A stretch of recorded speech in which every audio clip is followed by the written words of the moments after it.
بحمد اللہ آج ہمارا دورہ تفسیر القرآن کا 48واں سبق ہے۔ سورہ بقرہ کی آیت نمبر 236 سے سبق کا آغاز ہو رہا ہے۔ پیچھے طلاق، عدت، رضاعت کے مسائل بیان ہوئے ہیں۔ اب اللہ ارشاد فرماتا ہے لا جناح علیکم، تم پر کوئی ڈیمانڈ نہیں، کوئی حرج نہیں، ان طلقتم النساء، اگر تم عورتوں کو طلاق دو، ما لم تمسوہن، جب تک تم نے ان کو مس نہ کیا ہو، ہاتھ نہ لگایا ہو، تو تم اگر اپنی بیویوں کو طلاق دے دو تو تم پر کوئی گناہ نہیں۔ او تفرضوا لہن فریضہ، یا تم نے حق مہر مقرر کرنے سے پہلے ان کو طلاق دی ہو، تب بھی تم پر کوئی گناہ نہیں۔ لیکن ایک بات ہے کہ تم نے ان سے نکاح تو کیا تھا نا، اب اگر تمہارے حالات نہیں اس کو گھر لانے کے، تم نے چھوڑنے کا فیصلہ کر لیا ہے، تو احسان تو ضرور کرو۔ وَمَتِّعُوهُنَّ، ان کو کچھ برتنے کو دو، یعنی سوٹ کپڑوں کا دو، جو استعمال کی چیزیں ہیں تم ان کو سوٹ دو، قمیض، شلوار، دوپٹہ، یہ جو چیزیں ہیں یہ ان کو دو۔ اور اللہ تم سے کوئی بہت زیادہ ڈیمانڈ بھی نہیں کرتا۔ عَلَى الْمُوسِعِ قَدَرُهُ، جو وسعت والا ہے، جو پیسے والا ہے، اس پر اس کے مطابق۔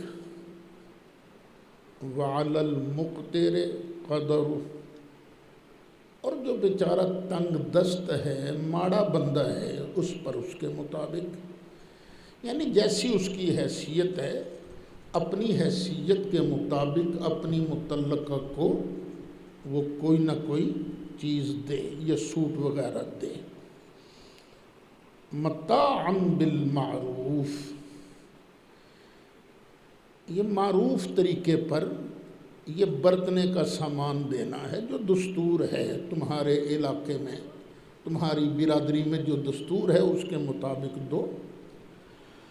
حقاً علی المحسنین، یہ حق ہے، واجب ہے، ضروری ہے احسان کرنے والوں پر۔ مسلمان کو تو ہونا ہی احسان کرنے والا چاہیے نا۔ یعنی یہاں سے پتہ چلا کہ اگر رخصتی نہ ہوئی ہو، طلاق دے دی جائے تو گناہ نہیں ہے۔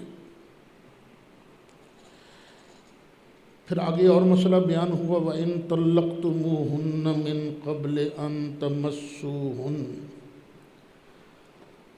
تم نے اپنی منکوحہ کو ہاتھ لگانے سے پہلے دے دی طلاق۔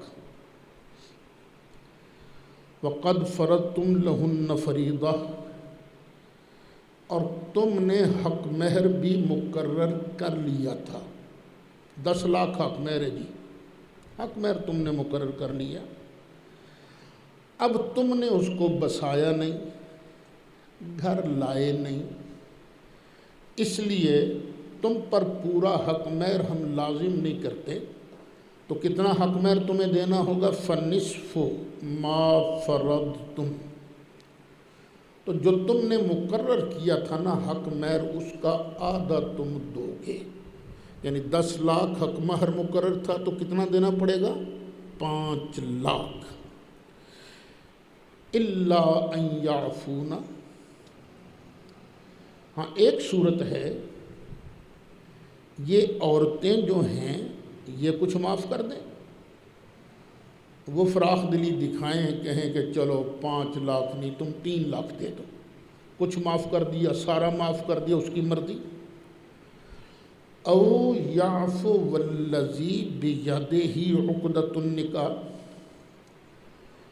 یا جس کے ہاتھ میں نکاح کی گرہ ہے، نکاح کی گرہ ہوتی ہے خاوند کے ہاتھ میں، خاوند کچھ زیادہ دے دے، 5 لاکھ طے تھا، 6 لاکھ دے دے، 7 لاکھ دے دے، خواہ پورا ہی دے دے، تو یہ مردوں پر ہے۔ اور دیکھو وَأَن تَعْفُوا أَقْرَبُ لِلتَّقْوَىٰ، اوے مردو تم اگر کچھ زیادہ دو گے نا تو یہ بات تقوی کے زیادہ قریب ہے۔ وَلَا تَنْسَوُا الْفَضْلَ بَيْنَكُمْ، اگرچہ بات میاں بیوی کی چل رہی ہے لیکن یہ قانون عام ہے، اوے مسلمانوں آپس میں ایک دوسرے پر احسان کو بھلا نہ دیا کرو، ہر وقت کوشش کیا کرو کہ تمہارا جو مسلمان بھائی ہے، تمہارا عزیز ہے، تمہارا رشتہ دار ہے، اس کا کچھ نہ کچھ بھلا تمہارے ہاتھوں ہوتا رہے۔ کسی نے بڑا اچھا جملہ کہا تھا کہ تم نے دیکھا تمہارا ایک بھائی ضرورت مند ہے اور تم اس کی ضرورت پوری کر سکتے ہو، لیکن تم نے ضرورت پوری نہیں کی تو پھر تم اچھے مسلمان نہیں ہو۔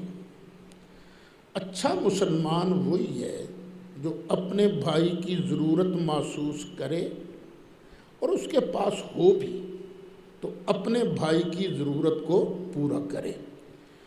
ان اللہ بما تعملون بصیر، بے شک اللہ تعالیٰ جو تم کرتے ہو سب کچھ دیکھ رہا ہے، تمہارا آپس میں سلوک بھی دیکھ رہا ہے، جو زیادتی کرے گا وہ سزا کا مستحق ہوگا، اور جو فضل کرے گا، مہربانی کرے گا، وہ انعام کا حقدار ہوگا۔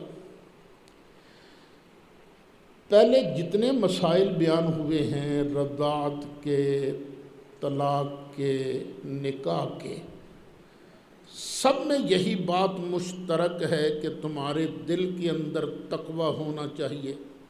دیکھو نا، ان تعفو اقرب للتقویٰ، اور تقوی پیدا ہوتا ہے، سب سے اعلیٰ چیز جو تقوی پیدا کرتی ہے وہ ہے خشوع خضوع کے ساتھ نماز۔ جو بندہ نماز پڑھتا ہے نا پوری خشوع کے ساتھ، تو اس سے بندے کے دل میں تقوی پیدا ہوتا ہے۔ فرمایا حافظوا علی الصلوات، نمازوں کی حفاظت کیا کرو،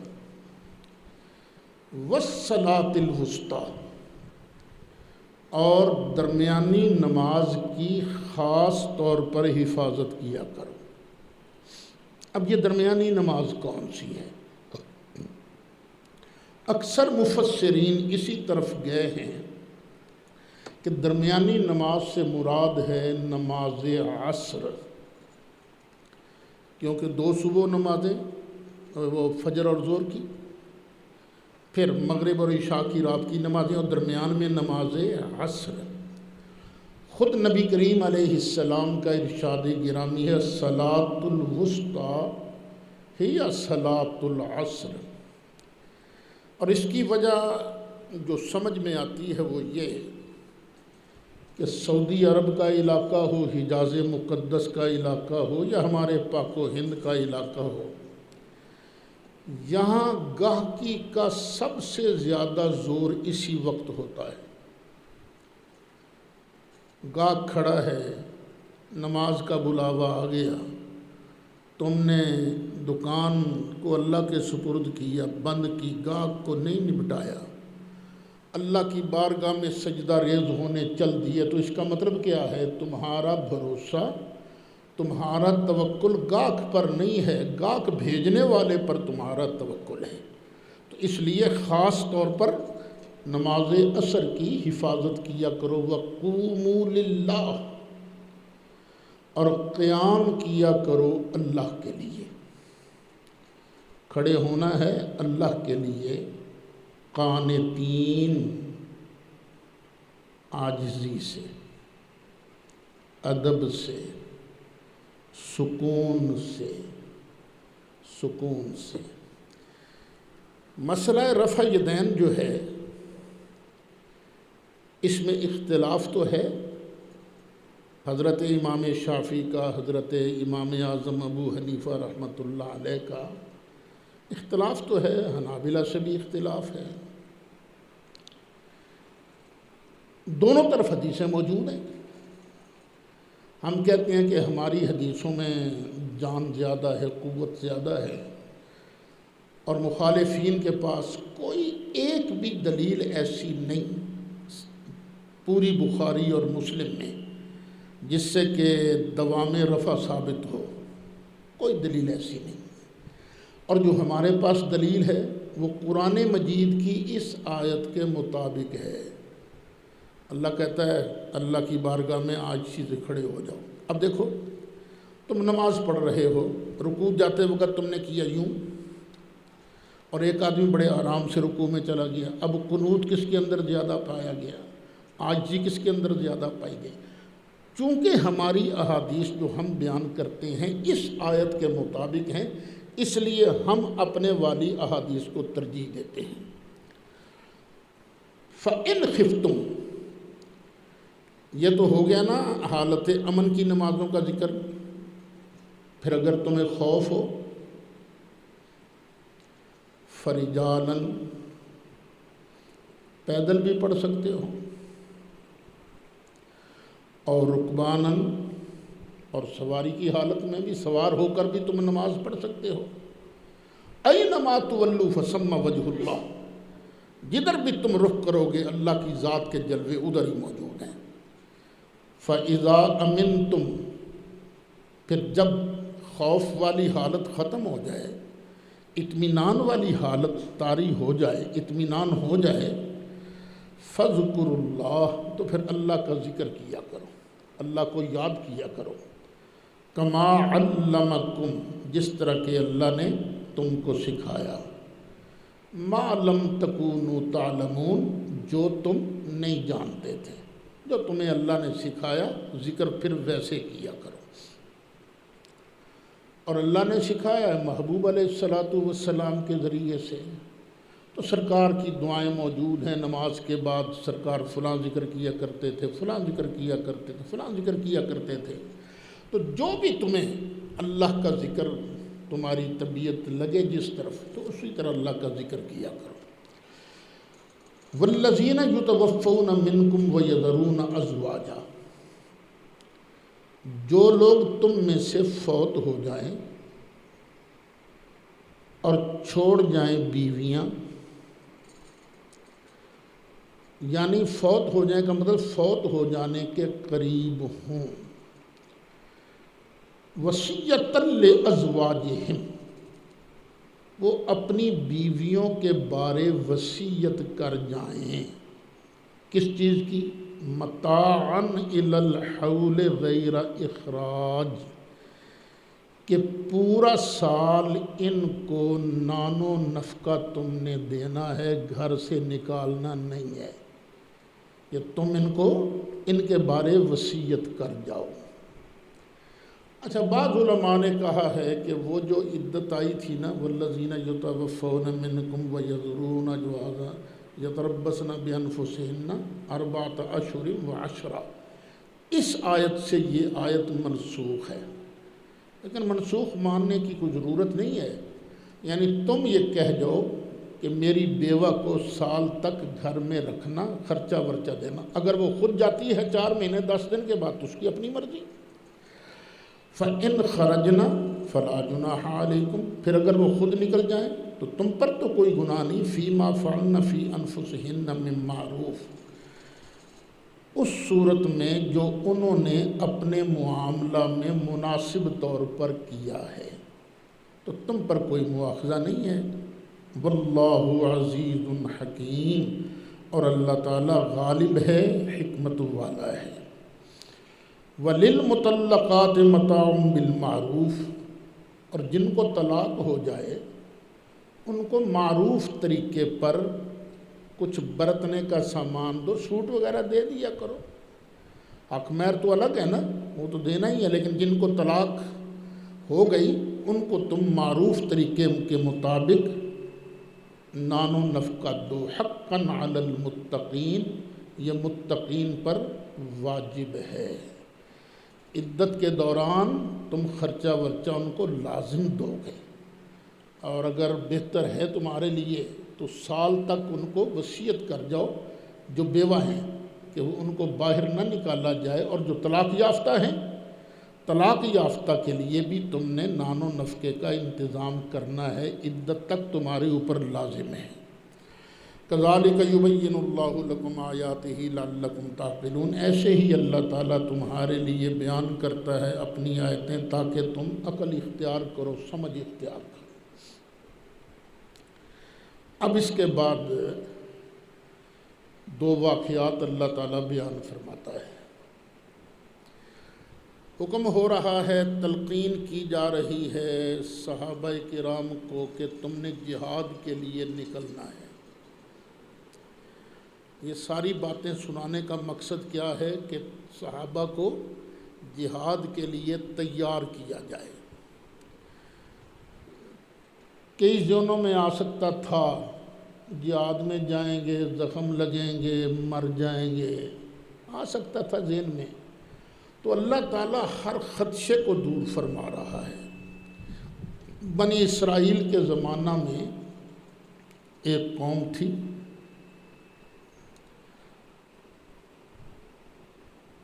طاعون کی بیماری پھیل گئی۔ طاعون سے بچنے کے لیے وہ اپنا شہر چھوڑ کے نکل گئے، شہر چھوڑ کے نکل گئے۔ جب شہر چھوڑ کے نکل گئے، ہمارے لیے بھی تو حکم ہے نا، جہاں طاعون ہو وہاں جاؤ نہ، اور جو وہاں رہتے ہیں وہ وہاں سے نکلے نہ، موت نے جب آنا ہے آ جائے گی۔ أَلَمْ تَرَ إِلَى الَّذِينَ خَرَجُوا مِن دِيَارِهِمْ، اے محبوب کیا تم نے نہیں دیکھا جو نکلے تھے اپنے گھروں سے، وَهُمْ أُلُوفٌ، 2-4 بھی نہیں تھے، ہزاروں کی تعداد میں تھے، حذر الموت، موت سے ڈرتے ہوئے۔ اے محبوب کیا تم نے دیکھا نہیں تھا؟ اچھا یہاں ایک بات یاد رکھ لیجئے، یہ علم تارا 2 معنی دیتا ہے۔ ایک تو آنکھ سے دیکھنے کا، دیکھنے کا، بصر کا معنی دیتا ہے، اور دوسرا علم یقینی کا معنی بھی دیتا ہے۔ کیا تم کو یہ یقیناً معلوم نہیں؟ وہ جب موت سے ڈرتے ہوئے نکل گئے نا کئی ہزار کی تعداد میں، فَقَالَ لَهُمُ اللَّهُ مُوتُوا، تو پھر اللہ نے ان کو فرمایا مر جاؤ، وہ مر گئے۔ اللہ نے کہا مر جاؤ تو وہ مر گئے۔ ثُمَّ أَحْيَاهُمْ، پھر ان کو اللہ نے زندہ کیا۔ پہلے کہا مر جاؤ، وہ مر گئے، ہزاروں کی تعداد میں تھے، پھر اللہ نے ان کو زندہ کیا۔ ان اللہ لذو فضل علی الناس، بے شک اللہ تعالیٰ بڑے فضل والا ہے لوگوں پر، ولیکن اکثر الناس لا یشکرون،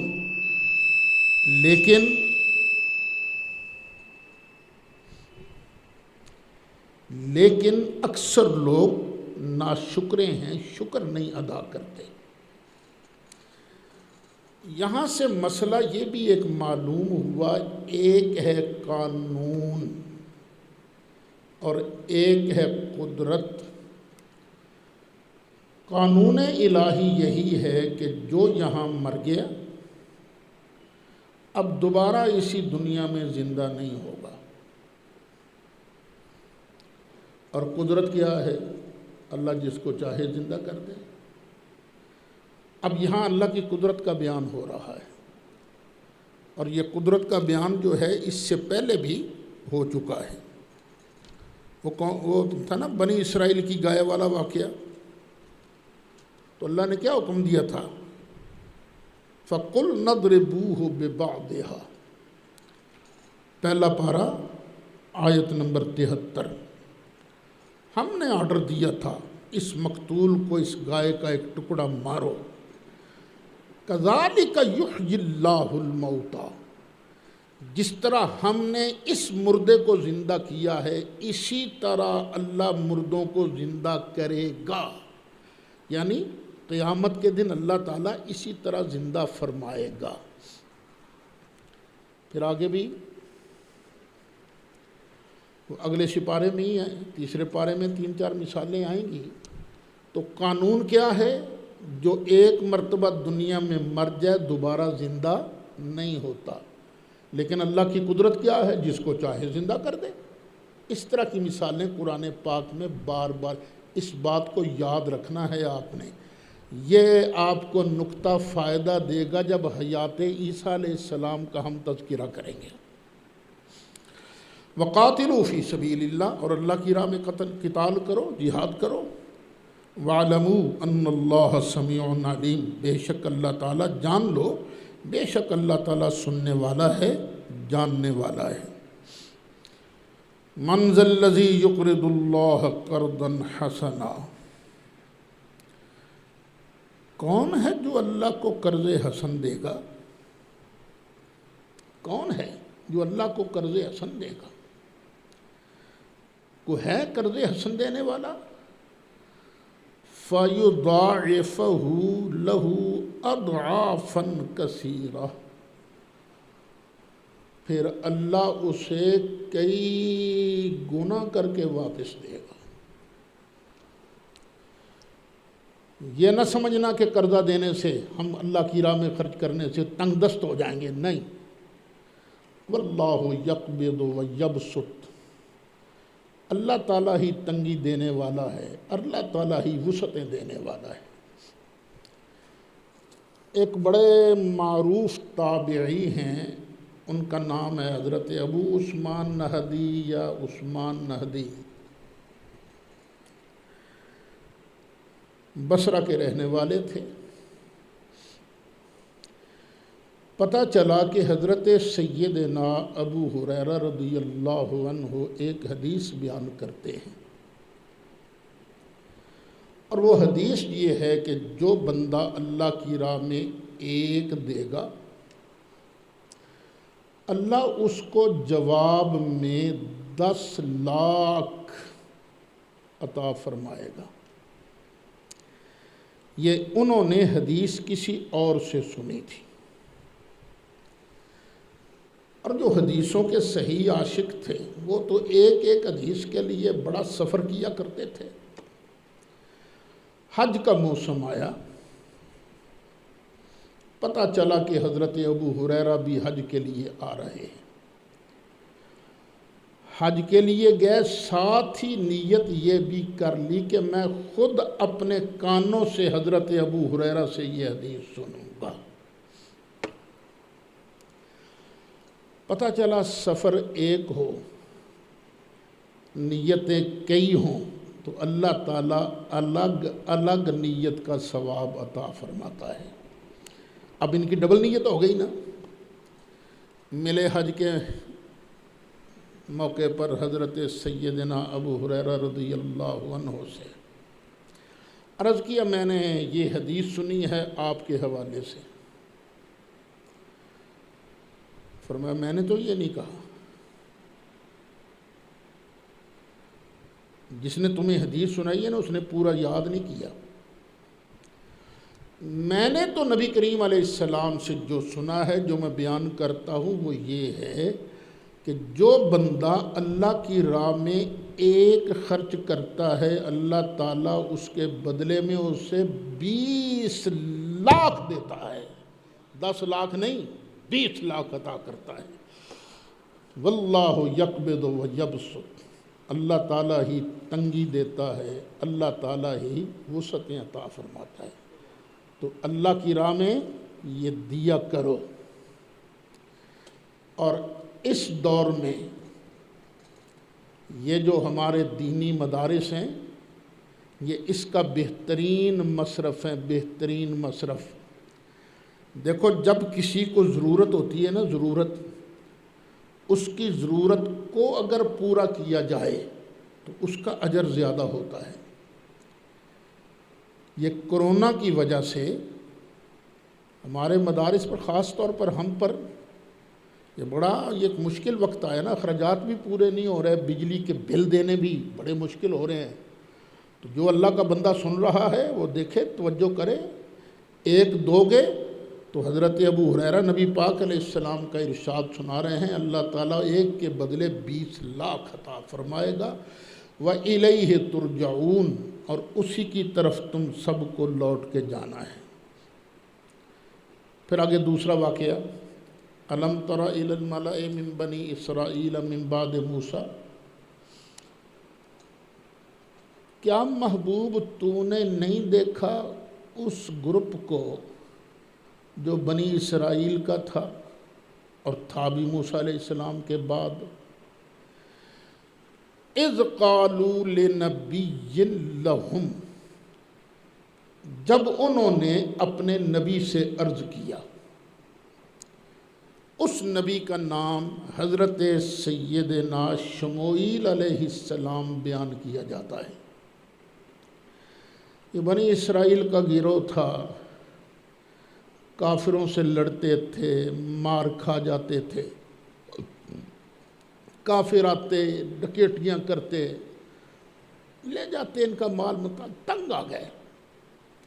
انہوں نے آپس میں میٹنگ کی، میٹنگ کر کے کہنے لگے ہماری مار کھانے کی وجہ یہ ہے کہ ہم میں ڈسپلن نہیں ہے، ہمارا کوئی ایک بادشاہ نہیں ہے۔ جس جماعت کا ایک امیر ہوتا ہے، ایک بادشاہ ہوتا ہے، وہی ترقی کرتے ہیں، تو کوئی نہ کوئی ہمارا بادشاہ ہونا چاہیے۔ بات لطیفے کی سمجھو یا صحیح سمجھو، مجھے یاد ہے سن 70 کی اسمبلی میں ایک ممبر تھے خان عبد الولی خان، عوامی نیشنل عوامی پارٹی کے وہ سربراہ تھے اور اپوزیشن کی پارلیمانی پارٹی کے لیڈر تھے۔ انہوں نے اسمبلی کے فلور پر ایک واقعہ سنایا کہ ایک درویش کسی گاؤں میں گیا، وہاں کے لوگ بڑے غریب تھے، لیکن پھر بھی انہوں نے اس درویش کی بڑی خدمت کی۔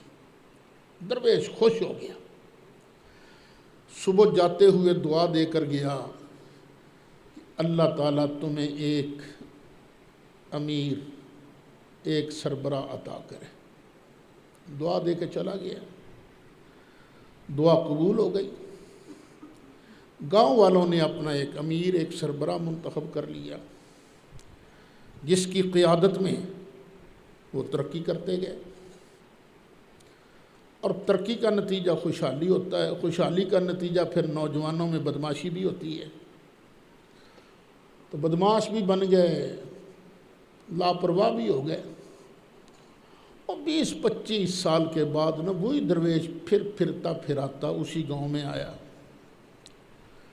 اب کسی نے اس کو نہیں پوچھا، لفٹ تک نہیں کرائی۔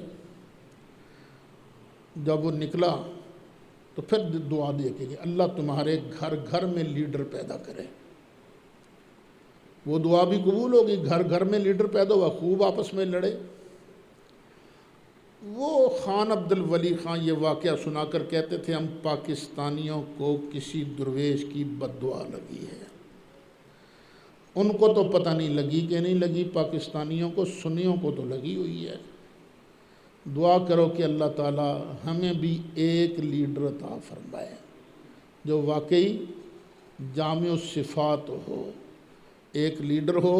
اور یہی میں کئی بار کہہ چکا ہوں، خدا کے لیے کوئی آدمی ڈھونڈو، پھر اس کے ہاتھ پر بیعت کر لو۔ ہم سب سے پہلے بیعت کرنے والے ہوں گے، بیعت کر لو، پھر جو وہ کہے اس کے مطابق چلو، تمہاری دینی ترقی بھی ہوگی، سیاسی ترقی بھی ہوگی، وگرنہ اسی طرح جوتا ہی پڑتے رہیں گے۔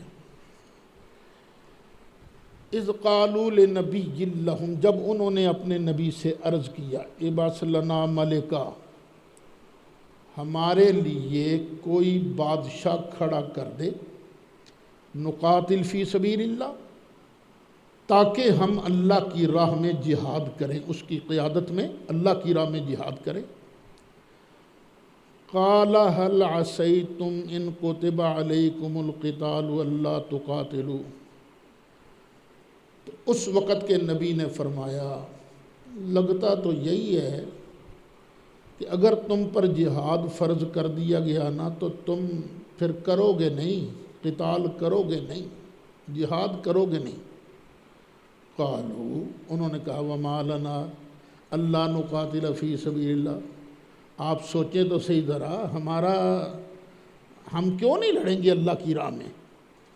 وَقَدْ أُخْرِجْنَا مِنْ دِيَارِنَا وَأَبْنَائِنَا، حالانکہ ہمیں تو ہمارے گھروں سے نکالا گیا ہے، ہم سے ہمارے بچے چھینے گئے ہیں، ہم پر تو بڑا ظلم ہوا ہے، اس کے باوجود بھی ہم نہیں لڑیں گے؟ نہیں حضرت، ہم ضرور لڑیں گے۔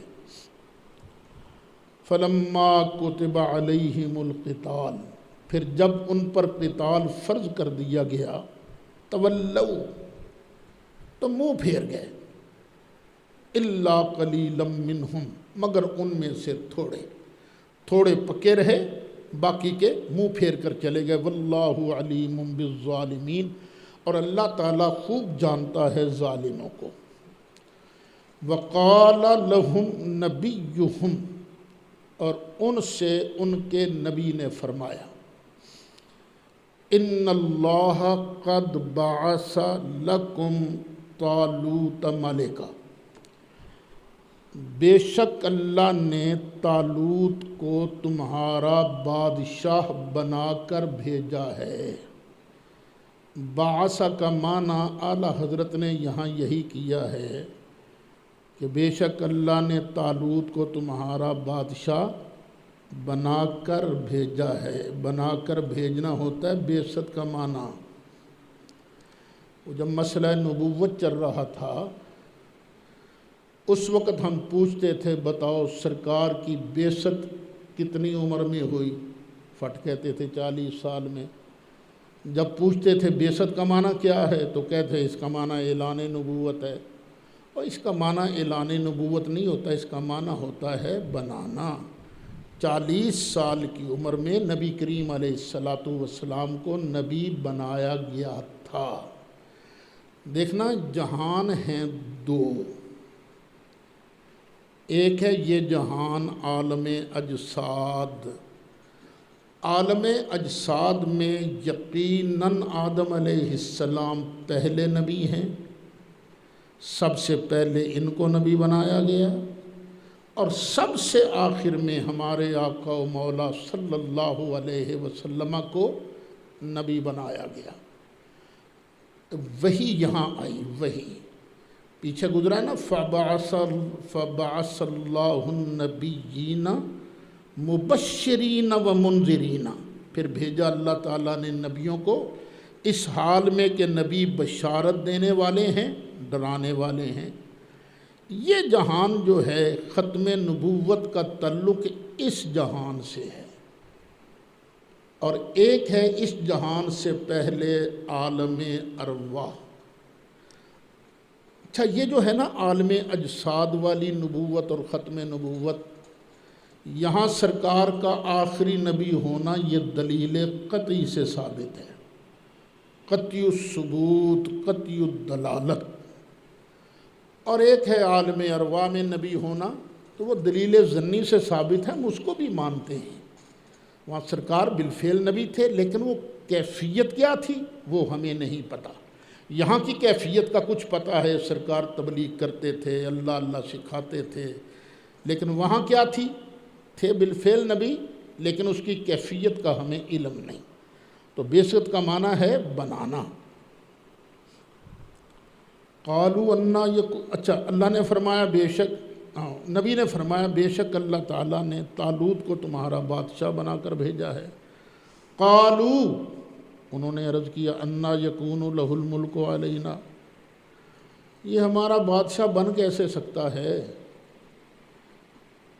کیونکہ وہاں دو خاندان تھے یعقوب علیہ السلام کی اولاد میں سے، ایک خاندان میں نبوت تھی اور دوسرے خاندان میں بادشاہت تھی، اور یہ جو طالوت صاحب تھے یہ نہ خاندان نبوت میں سے تھے نہ ہی خاندان بادشاہت میں سے تھے۔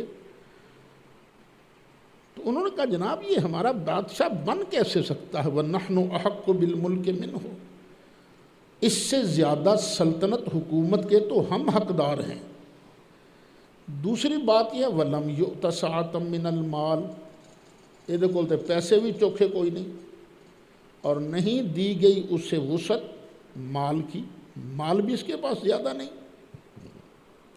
قال، فرمایا، ان اللہ اصطفاہ علیکم، اللہ نے اس کو تم پر چنا ہے، اس کو اللہ نے منتخب کیا ہے، اور اس بادشاہت کے لیے پیسوں کا ہونا ضروری نہیں کہ پیسے زیادہ ہیں۔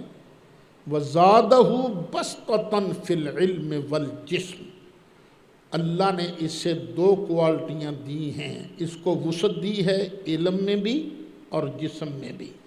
یہ علم کون سا ہے جو اس طالوت کو دیا گیا ہے جو دوسروں کے پاس نہیں تھا؟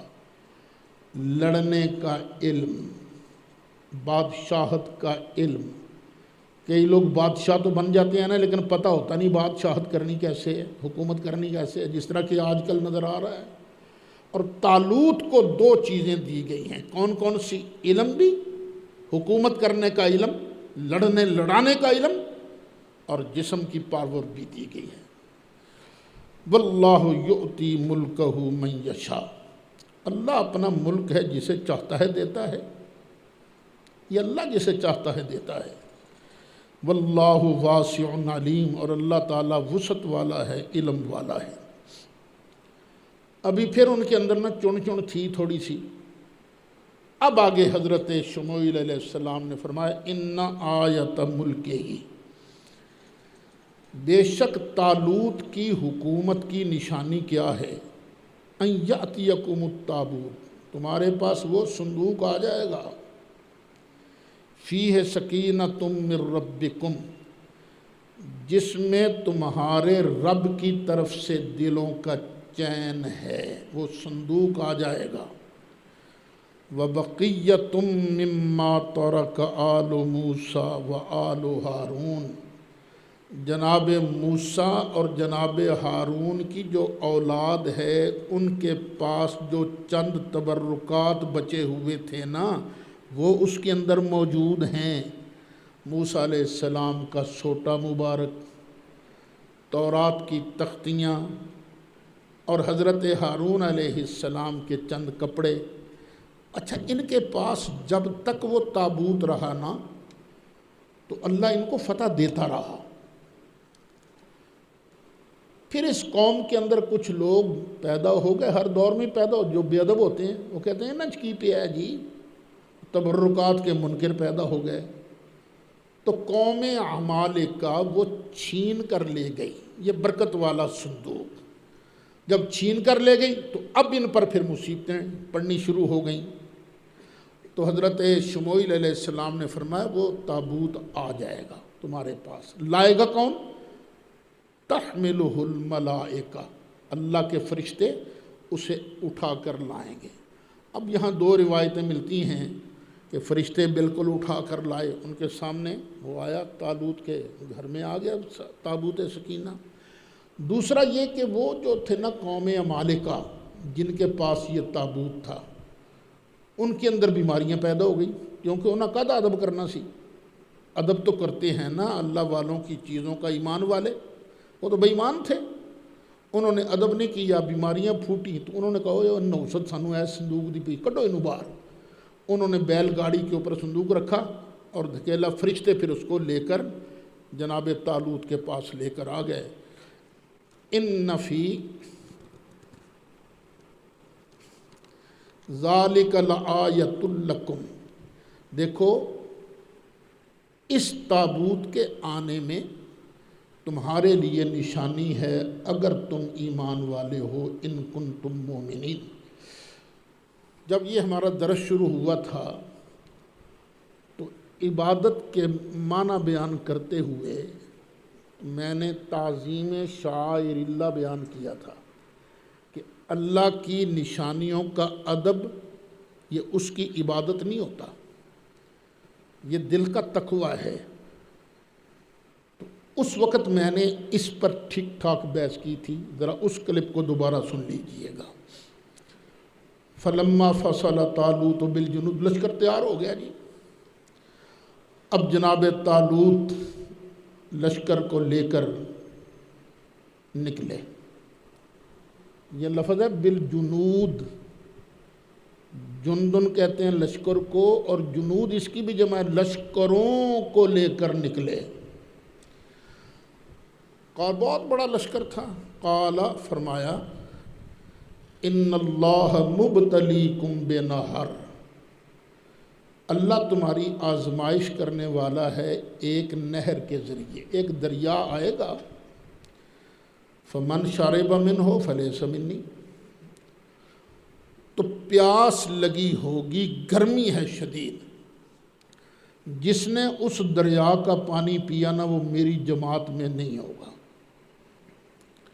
وَمَن لَّمْ يَطْعَمْهُ، اور جو اس کا پانی نہیں پیے گا، فَإِنَّهُ مِنِّي، پس بے شک وہ میری جماعت میں سے ہے۔ ایک مسئلہ یہاں پتہ چلا، وَمَن لَّمْ يَطْعَمْهُ، یہ ہو ضمیر کا مرجع کون ہے؟ نہر، اور نہر میں کیا ہوتا ہے؟ پانی، پانی پر طعام کا اطلاق ہو رہا ہے، پانی پر طعام کا اطلاق ہو رہا ہے۔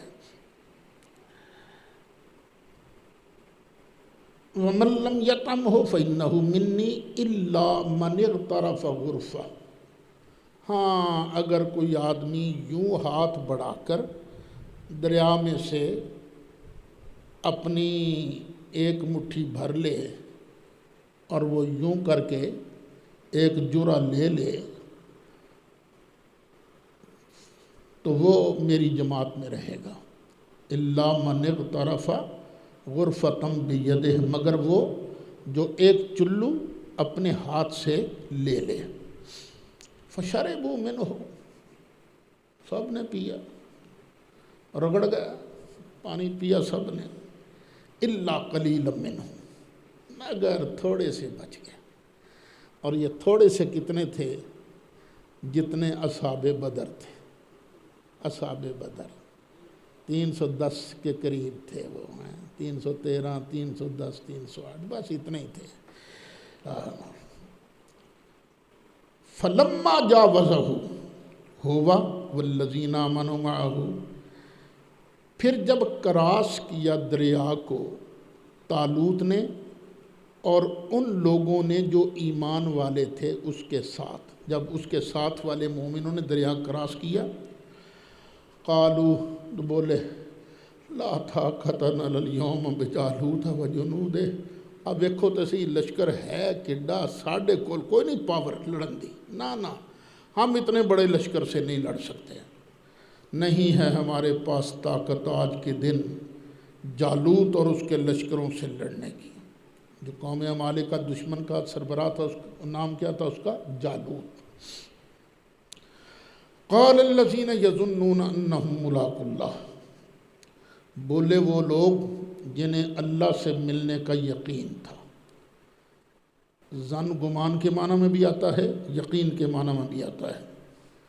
انہوں نے کہا جی کم من فئۃ قلیلۃ غلبت فئۃ کثیرۃ باذن اللہ، کئی بار ایسے ہو چکا ہے کہ چند لوگ تھے، اللہ کی مدد ان کے ساتھ تھی، انہوں نے بڑے بڑے لشکروں کو شکست دے دی ہے، ہم تو پیچھے نہیں ہٹیں گے۔ واللہ مع الصابرین، اور اللہ تعالیٰ صبر کرنے والوں کے ساتھ ہے۔ ولما برزوا لجالوت وجنودہ، اور جب یہ جالوت کے آمنے سامنے ہوئے اور اس کے لشکروں کے، قالو، اب انہوں نے اللہ کی بارگاہ میں فریاد کی، دعا کی، ربنا افرغ علینا صبرا، یا اللہ صبر کو ہمارے اوپر ڈال ہی دے، یعنی بھر دے صبر سے ہم کو۔ وثبت اقدامنا، صبر کے نتیجے میں کیا ہوتا ہے؟ بندہ ثابت قدم رہتا ہے، اور مولا پھر ہمارے قدموں کو ثابت رکھ، اور قدموں کو ثابت کس لیے رکھ؟ ان کا مقابلہ کرنا، وانصرنا علی القوم الکافرین، اور کافر قوم پر ہماری مدد فرما، ان کے مقابلے میں یا اللہ ہماری ہیلپ فرما۔ فہزموہم باذن اللہ، تو ان تھوڑے سے لوگوں نے اللہ کے حکم سے اتنے بڑے لشکر کو شکست دے دی۔ وقاتل داؤد و جالوتا، اب ہوئی انٹری حضرت داؤد علیہ السلام کی۔ داؤد علیہ السلام تو لڑنے کے لیے گئے بھی نہیں تھے، بڑا بھائی تھا سپاہی، جیسے کہ بیان کیا جاتا ہے، بس اس نے بڑک ماری، داؤد علیہ السلام آ گئے سامنے، بس سنا ہے غلیل تھی ہاتھ میں، نشانہ ماریا، ایتھے وجہ ٹھا کر کے بس نکل کڑاکا گیا جی۔ وقاتل داؤد و جالوتا، اور قتل کر دیا داؤد نے جالوت کو۔ وَآتَاهُ اللَّهُ الْمُلْكَ وَالْحِكْمَةَ، اور عطا فرمائی اللہ نے داؤد کو ملک بھی اور حکمت بھی، دانائی بھی عطا فرمائی۔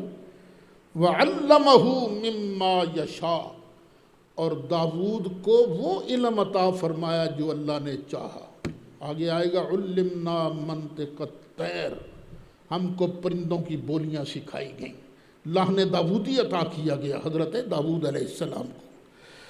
ہاں، اب یہ شروع ہی سے ہوتا آیا ہے، کچھ ہوتے ہیں شرارتی، کچھ ہوتے ہیں نیک، تو کبھی شرارتی غالب آ گئے، کبھی نیک غالب آ گئے، یہ اللہ کی سنت ہے۔ اور وَلَوْلَا دَفْعُ اللَّهِ النَّاسَ، اور اگر اللہ تعالیٰ لوگوں کو دور نہ کرے، بَعْضَهُمْ بِبَعْضٍ، بعض کو بعض کے ذریعے، اگر بعض لوگوں کو اللہ بعض لوگوں کے ذریعے دفع نہ کرے، دور نہ کرے، لَفَسَدَتِ الْأَرْضُ، تو زمین تو فساد سے بھر جائے۔ وَلَٰكِنَّ اللَّهَ ذُو فَضْلٍ عَلَى الْعَالَمِينَ، اور لیکن اللہ تعالیٰ بڑے فضل والا ہے سب جہان والوں پر۔ حبیب پیارے، ہم نے تجھے پیچھے سارے واقعات سنائے ہیں، ہر رسول کے ساتھ ایسے ہی ہوتا آیا ہے، کچھ ماننے والے ہوتے ہیں، کچھ نہیں ماننے والے ہوتے ہیں، نہ ماننے والے کروڑ کروڑ باتیں کرتے ہیں، تو محبوب ان کی باتوں کو دلوں پر نہیں لینا۔ تلک آیات اللہ، یہ اللہ کی نشانیاں ہیں، نتلوہا علیک بالحق، ہم اے محبوب تم پر ٹھیک ٹھیک تلاوت فرماتے ہیں، ٹھیک ٹھیک سناتے ہیں، تمہیں پڑھتے ہیں۔ وَإِنَّكَ لَمِنَ الْمُرْسَلِينَ، اور بے شک محبوب پیارے تو بھی رسولوں ہی کی جماعت میں سے ہے، جو کچھ پیچھے ہوتا ہے نا وہی آگے آئے گا۔ تِلْكَ الرُّسُلُ فَضَّلْنَا بَعْضَهُمْ عَلَىٰ بَعْضٍ، یہ ہے رسولوں کی جماعت، ہم نے فضیلت بخشی ان میں سے بعض کو بعض پر۔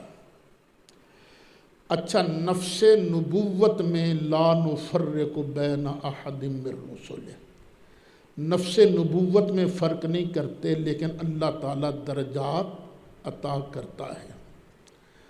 اور اس آیت سے یہ بھی معلوم ہوا کہ کچھ کو کچھ پر فضیلت ہوتی ہے، ایک ہوتی ہے کلی فضیلت اور ایک ہوتی ہے جزوی فضیلت۔ ہر نبی کو کوئی نہ کوئی ایسا خاصہ ملتا ہے جو دوسرے کو نہیں ملتا۔ تو خود نبی کریم علیہ السلام کے اوپر یہ جزوی فضیلت کئیوں کو حاصل ہے۔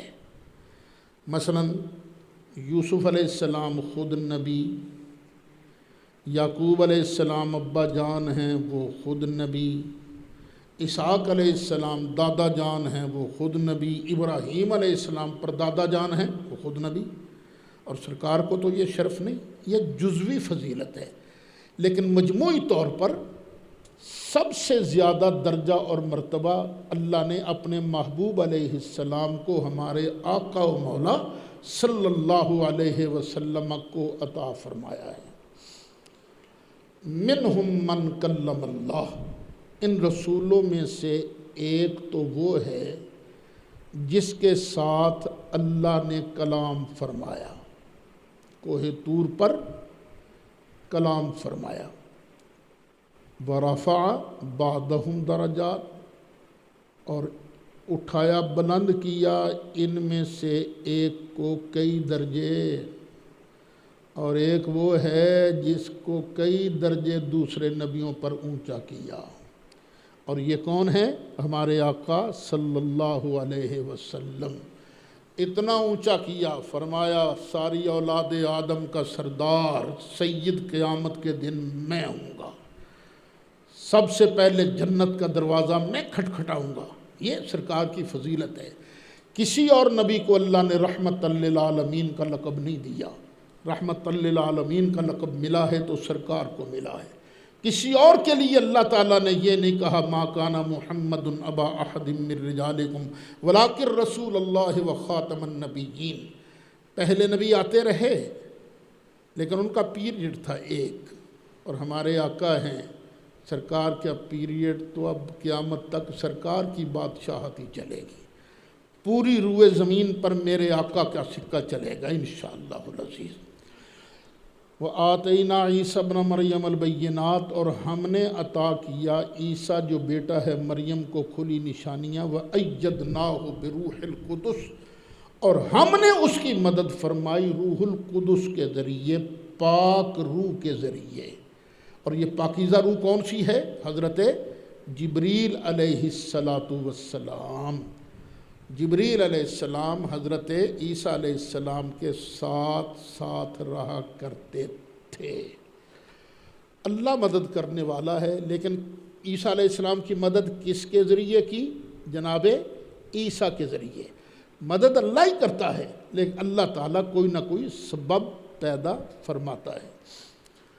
اور یہ نبی کریم علیہ السلام نے حضرت حسان سے بھی کہا تھا، حسان چل دے جواب میرے گستاخوں کو، جب تک تو میں مصطفیٰ کا دفاع کرتا رہے گا جبریل تیری مدد کرتا رہے گا۔ تو دعا مانگ اللہم اید الحسان بروح القدس، یا اللہ میرے حسان کی تائید روح القدس کے ذریعے فرما۔ کیا مطلب تھا؟ روح القدس اچھے اچھے مضامین یہ حضرت حسان کے دماغ پر نازل فرماتا تھا۔ اور تم لوگ بھی تقریر کرتے ہو نا، جمعہ پڑھاتے ہو، اگر کوئی اچھی بات سوجھ جائے نا، اس میں اپنا کمال کبھی نہ سمجھنا، یہ سمجھنا یہ اللہ کا فضل ہے، اس نے یہ چیز ہمیں عطا فرمائی ہے۔ وَلَوْ شَاءَ اللَّهُ مَا اقْتَتَلَ الَّذِينَ مِن بَعْدِهِمْ، یہ اللہ کی مشیت ہے۔ اگر اللہ چاہتا نا سب کو زبردستی بھی کلمے پڑھا سکتا تھا، اور اگر اللہ تعالیٰ چاہتا تو نبیوں کے بعد جو لوگ آئے نا وہ آپس میں لڑتے نا، من بعد ما جاءتہم البینات، ان کے پاس واضح دلیلیں آ جانے کے بعد وہ لڑتے نا۔ ولیکن اختلفوا، لیکن انہوں نے اختلاف کیا، فمنہم من آمن، ان میں سے کچھ مومن بنے، ومنہم من کفر، اور ان میں سے کچھ کافر بنے۔ لڑے آپس میں، کچھ مومن کچھ کافر، اب بھی ایسے ہی ہوگا۔ وَلَوْ شَاءَ اللَّهُ مَا اقْتَتَلُوا، پھر اسی کا اظہار کہ اللہ کی مشیت، اور اگر اللہ چاہتا تو یہ آپس میں نہ لڑتے۔ وَلَٰكِنَّ اللَّهَ يَفْعَلُ مَا يُرِيدُ، لیکن اللہ تعالیٰ کرتا ہے جو چاہے۔ جو چاہے وہی کرتا ہے. کون اس سے پوچھے یا اللہ تو یہ کیوں کر رہے ہیں؟ نہ، کسی کی مجال نہیں جو اس کی بارگاہ میں دم مارے.